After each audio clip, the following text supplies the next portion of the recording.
नमस्कार, India time news में आपका स्वागत है। भाजपा पूर्व विधायक के साथ थाना प्रभारी निरीक्षक ने धक्का दिया। मृतका का प्रेमी ही निकला हत्यारा। थानेदार को लाइन हाजिर करने पर अड़े सांसद विधायक शंकर चौहान। 362 विधानसभा क्षेत्र बांसडी बलिया। जी, क्या मामला हुआ? वो कल दरअसल में होली था, तो हम लोग अपना दरवाजे पर होली वगैरह चल रही थी। इसी बीच भारतीय जनता पार्टी का बूथ का अध्यक्ष बुलेंद्र राजभर टेलीफोन किया भाई रोहित सिंह जी को, जो मानवाधिकार आयोग के राष्ट्रीय मानवाधिकार आयोग के अध्यक्ष हैं। टेलीफोन किया वो, तो हम सब पता है। फिर वहाँ का सेक्टर संयोजक जो है जयशंकर यादव टेलीफोन किया कि विधायक जी ऐसी घटना घट हुई है। मैं तुरंत जो है ड्राइवर कोई नहीं था, अपने बेटे को बुलाया और मैंने कहा कि चलो चला जाए, चल के घटना के ऊपर थोड़ा देखा जाए।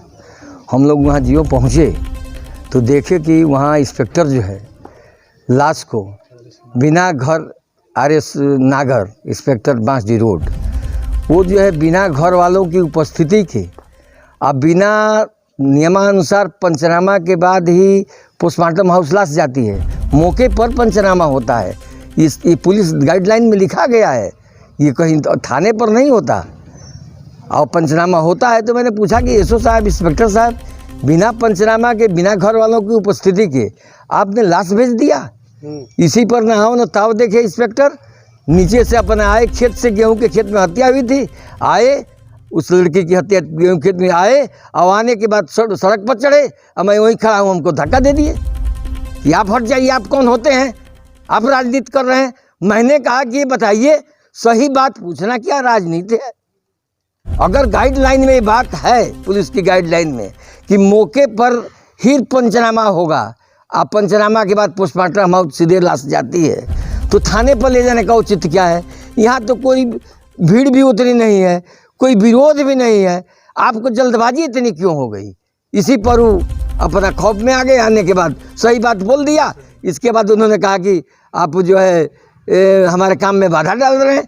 क्या सही बात कहना, सही बात अधिकारियों से पूछना बाधा डालना है? और क्या सही बात पूछने पर धक्का दे करके पूर्व विधायक को अपमानित करना कि कहाँ तक सही है? तो क्या जब एक जनप्रतिनिधि के साथ आपके साथ हो सकता है, वही भाजपा के आप नेता हैं, आप पूर्व विधायक भी रहे हैं, तो आम जनता के साथ क्या होगा आपके? देखिए भाई साहब, पुलिस की ऐसी व्यवस्था जो है कई विधायकों से, वर्तमान में जो विधायक हैं उनके साथ भी हो चुकी है। और उत्तर प्रदेश की पुलिस नहीं, किसी ज़िले की पुलिस और किसी थाने की पुलिस और इंस्पेक्टर ही बेतमीजी पर उतारू हैं। हम तो सरकार से मांग करेंगे, माननीय यशस्वी मुख्यमंत्री योगी आदित्यनाथ जी से मांग करेंगे कि ऐसे भ्रष्ट अफसर जो जनप्रतिनिधियों को अपमानित करते हैं सही बात पूछने पर, और सही बात पूछने पर आरोप लगाते हैं कि हमारे काम में खलल डाल रहे हैं, हमारे काम में बाधा उत्पन्न कर रहे हैं, ऐसे इंस्पेक्टरों को लाइन हाजिर करके या तो अस्थायी इनको रिटायरमेंट दे देना चाहिए, जैसा कि हमारे योगी महाराज जी साथ करते हैं। और ऐसा किया, इसका निश्चित जो है करना चाहिए। आज में पुलिस बेलगाम हो गई है, ऐसा कोई बात नहीं है। हर जगह ऐसी कोई बात नहीं है, कहीं कहीं बेलगाम है। अब बेलगाम जहाँ है उसका रिटायरमेंट भी हो रहा है अस्थायी, इसमें ही पट नहीं है। सही बात योगी जी को जानकारी हो जाएगी, मुख्यमंत्री जी को। आपके साथ धक्का मुक्की हुई, आपके साथ जो दुर्व्यवहार किया गया था, इस पर आपने किसी को आपने शिकायत आपने किया? मैं CO वहाँ मौजूद से उनसे कहा, उनसे मैं नियमावली पूछा, गाइडलाइन पूछा पुलिस की। उन्होंने कहा कि पंचनामा मौके पर होना चाहिए। तो मैंने कहा कि ऐसे भ्रष्ट अधिकारी को यहाँ रखने की कोई जरूरत नहीं है, आप तुरंत इसको लाइन हाजिर कराइए, अब बर्खास्तगी की कार्रवाई मैं ऊपर से करवाऊंगा। उन्होंने कहा कि ठीक है, पंचनामा होने दीजिए, कल जो है पोस्टमार्टम हो जाएगा, इसके बाद इसके खिलाफ कार्रवाई होगी। तो उन्हीं के भरोसे हम वहाँ छोड़ करके फिर चले आए। जी, अगर कोई कार्रवाई नहीं होगी तो क्या करेंगे आगे? कार्रवाई नहीं होगी तो मानवाधिकार आयोग तक जाऊँगा, क्योंकि ऐसे बिना पंचनामा के लाश गई इनको छोड़ूंगा नहीं। और इसके बाद फिर महिला आयोग में भी जाऊंगा, क्योंकि एक लड़की एक बहन का मामला है, इसलिए महिला आयोग में भी मुझे जाना है। अब मुख्यमंत्री जी से व्यक्तिगत मिल करके अपनी व्यथा को बताना भी है और इसको अस्थायी रिटायरमेंट करा भी देना है। ये मेरा अपना दिमाग है और सोच है कि ऐसे लोगों से जनता का भला नहीं हो सकता, जो अपने ही बनाए हुए कानून का गला घोट रहे हैं। आपके साथ गाली गुप्ता भी किए हैं? नहीं, गाली गुप्ता नहीं हुआ, धक्का धुकी हुई, गाली गुप्ता नहीं हुआ। यूपी के बलिया में होली के दिन बीजेपी के बूथ अध्यक्ष की बेटी की गला काटकर हत्या कर देने की घटना का पुलिस द्वारा अनावरण में मृतका के प्रेमी ही निकले उसके हत्यारे। पुलिस ने इस मामले में हत्या करने वाले प्रेमी आरोपी को गिरफ्तार कर उसके पास से हत्या में इस्तेमाल किया हुआ चाकू, खून लगी कपड़े और मोबाइल फोन भी बरामद कर लिया है। घटना बांसडी रोड थाना क्षेत्र के सराख गांव की है, जहां बीजेपी नेता ने थाना अध्यक्ष पर घटना के बाद बगैर पंचायतनामा भरे ही 100 को थाने ले जाने और इसके बारे में थाना अध्यक्ष पूछे जाने पर दुर्व्यवहार करने का आरोप लगाया है। ये गांव के रहने वाले हैं। इनके पहले से इनकी दोस्ती थी और जो पूछताछ में और घर वालों से और इससे भी पूछताछ हुई है तो इनके आपसी नज़दीकी संबंध थे। बाकी किस हद तक थे तो नहीं कहा जा सकता। सर क्या इसमें कोई और इन्वॉल्व था इसके साथ में, लड़के के साथ में हत्या में कोई और? अभी तक जो तफ्तीश हुई है, जानकारी की गई है, अभी तो ये अभियुक्त अन्नू राजभर ही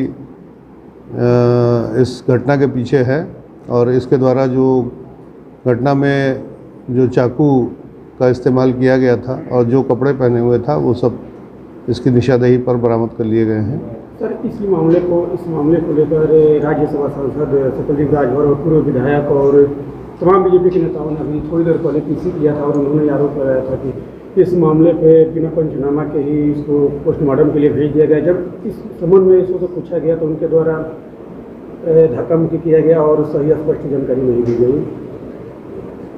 ये कहना उचित नहीं है कि पंचायतनामा नहीं किया गया। बिना पंचायतनामा के पोस्टमार्टम नहीं होता है और पुलिस मौके पर ही महिला आरक्षी और महिला जो आसपास की महिलाएं हैं उनकी मदद से मृतका के शरीर पर आई चोटों को उसके द्वारा नोट करके ही वहां से और जो वैधानिक कार्रवाई है वो करते हुए ही इसमें पंचायतनामा कराया गया है, पोस्टमार्टम कराया गया है। और जहाँ तक ये आरोप है कि पुलिस द्वारा किसी से हत्या की गई है तो चूँकि मौके पर सभी वरिष्ठ अधिकारी गए थे, मौजूद थे वहाँ पे, स्वयं जिले के पुलिस प्रमुख भी मौके पर गए थे और उनके द्वारा काफ़ी देर तक इसमें जानकारी की गई, तफ्तीश की गई।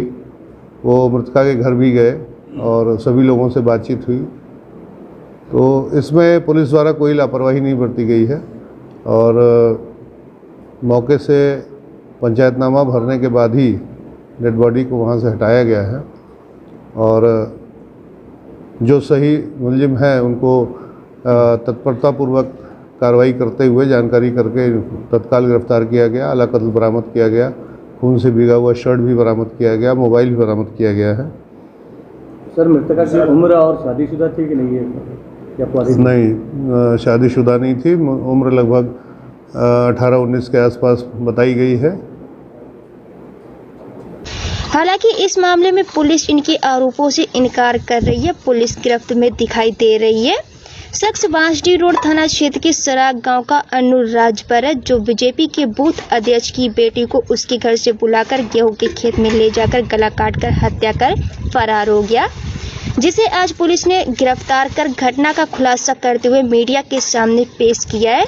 दरअसल होली के दिन दोपहर 3 बजे पुलिस को सूचना मिली कि एक युवती का शव खेत में पड़ा मिला है, जिसके बाद पुलिस के आला अधिकारी समेत एसपी समेत फॉरेंसिक एक्सपर्ट टीम भी घटनास्थल पर पहुंचकर जांच में जुट गई और आज आरोपी को गिरफ्तार कर आला कत्ल, चाकू, खून लगा आरोपी का कपड़ा और मोबाइल फोन बरामद किया। जी, मैं रोहित कुमार सिंह सामाजिक कार्यकर्ता हूं और साथ साथ अपने क्षेत्र की हर एक छोटी बड़ी समस्याओं में सक्रियता के रूप में हमेशा कारगर रहता हूं और मानवाधिकार संगठन का जिला अध्यक्ष हूँ। घटना क्या हुई? जी, घटना कल बांसडी रोड थाना क्षेत्र के अंतर्गत एक सराख गांव है जो चितौनी के ठीक समीप पड़ता है। वहाँ पे एक किशोरी की हत्या कर दी गई थी और कल होली का रंगों का त्यौहार था जिसमें सभी लोग व्यस्त थे। उस व्यस्तम कार्यक्रम में भारतीय जनता पार्टी का बूथ अध्यक्ष की वह बहन थी जो कि बुलदेन राजभर जी हैं, जिन्होंने सूचना दी और सूचना दे के हम लोगों को उस मामले के बारे में बताया कि हमारी बहन के साथ ऐसा ऐसा हुआ हम लोगों ने तुरंत मौके पर जाकर इस बात की संज्ञान लेते हुए वहाँ उपस्थित क्या घटना बताइए मेन घटना ये है कि वहाँ RS नागर नाम के एक सब इंस्पेक्टर थे, वो इंचार्ज हैं शायद वहाँ के थाना प्रभारी हैं शायद। तो उनके द्वारा हम लोगों ने पूछा कि क्या पंचनामा के बिना ही लाश यहाँ से क्यों भेजी जा रही है। आपने परिवार वालों को सूचना भी आपने नहीं दी, जो उनके परिवार के लोग थे, जो सदस्य थे, ना उनके बहन को सूचना दी गई, ना उनके पिता को सूचना दी गई, ना उनकी माता को सूचना दी गई। वहाँ के जो स्थानीय प्रधान हैं उसको बुलाए और तुरंत उसी से बात करके तुरंत लाश लेके भगना स्टार्ट कर दी। माननीय विधायक जी मौके पर पहुँचे थे, मैं भी वहाँ था। विधायक जी ने बस इतना ही पूछा कि आप किस प्रकार से मतलब बिना पंचनामा किए हुए इस लाश को भेज रहे हैं, पहले यहीं पंचनामा कीजिए, उसके बाद लाश को ले जाइए आप। तो उनके द्वारा आव न ताव देखा गया। वो खेत में थे जहाँ पे लड़की की लाश मिली थी, उस खेत से सीधा दौड़े हुए आए जैसे कि एक व्यक्ति अपने आवे होश में न होते हुए आके डायरेक्ट सीधा विधायक जी को धक्का देते हुए कहते हैं, तुम कौन हो, who are you, why you have coming to here to gathering this types of conclusion. इस प्रकार से वो बोलते हुए धक्का देते हुए माननीय विधायक जी को जलालत करने की कोशिश की, जिसमें वहाँ भीड़ बहुत आक्रोशित थी। तो क्या इस पर कोई कार्रवाई हुई? इस पर कार्रवाई उसी समय तुरंत थोड़ी देर बाद क्षेत्राधिकारी महोदय ने, जब हम लोगों ने उनसे कहा कि आप अपने उच्चतम अधिकारी को बुलाइए, हम उनसे बात करेंगे। क्षेत्राधिकारी महोदय आए, क्षेत्राधिकारी महोदय से माननीय विधायक जी ने अपनी सारी आप बीती बताई और उस घटने से अवगत करवाया। उन्होंने कहा कि इस पर कार्रवाई की जाएगी। अभी तक किसी प्रकार की कोई कार्रवाई नहीं हुई और क्या करेंगे आगे? अगर इस मामले पे शासन और प्रशासन के द्वारा अगर त्वरित कार्रवाई नहीं होती है तो हम माननीय मुख्यमंत्री जी तक इस बात को पहुंचाने का काम करेंगे। और इससे पूर्व जिले के कप्तान महोदय के पास भी इसकी सूचना पहुंच चुकी है और कप्तान महोदय को भी हम लोगों ने इसकी सूचना दे दी रखी है। सरकार के जो भी अधिकारी कर्मचारी हैं पुलिस विभाग के, ये इनकी गलती है। इन लोग के रहते हुए दो हत्या हो गई और अगर मान लीजिए कि उसमें पूछा गया कि भाई अगर पूर्व विधायक ने पूछी दिए तो कहा बजाय कि आपने बिना पोस्टमार्टम किए क्यों लाश उठा रहे हैं, तो इसमें क्या बुरा है? वो जो है कानून की अवहेलना किया। जी, तो इसमें देखा गया कि अभी कल 2 हत्याएं, इसके पहले भी 2 हत्याएं हो गई, तो इसे आप किस रूप में देखते हैं? नहीं, हम इसको इस रूप में देखते हैं कि ये जो है जितने भी अधिकारी और कर्मचारी जो भी हैं थाने के लोग, इन लोग की ढिलवाई है। ये लोग लापरवाही करते हैं, इसलिए इतना बर्दाश्त हो रहा है। बताइए 3-4 दिन के अंदर में 4 बर्दाश्त हो गई है और थाने पर थानेदार बना हुआ है, उसको तो लाइन हाजिर होना चाहिए। जी, कौन थानेदार को लाइन हाजिर होना चाहिए? बाढ़ रोड में कोई थानेदार है जी। तो क्या किए हैं, मतलब कुछ? नहीं, वो माननीय पूर्व विधायक जी ने पूछ दिया कि भाई बिना पोस्टमार्टम के लाश कैसे उठा लिया, बिना पंचनामे का कैसे लाश उठा लिया जी।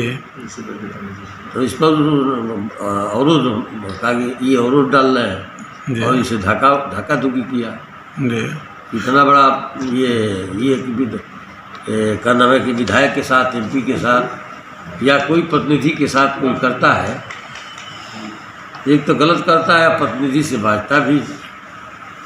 जी, ये देखा जा रहा है कि आप लोग सरकार में है और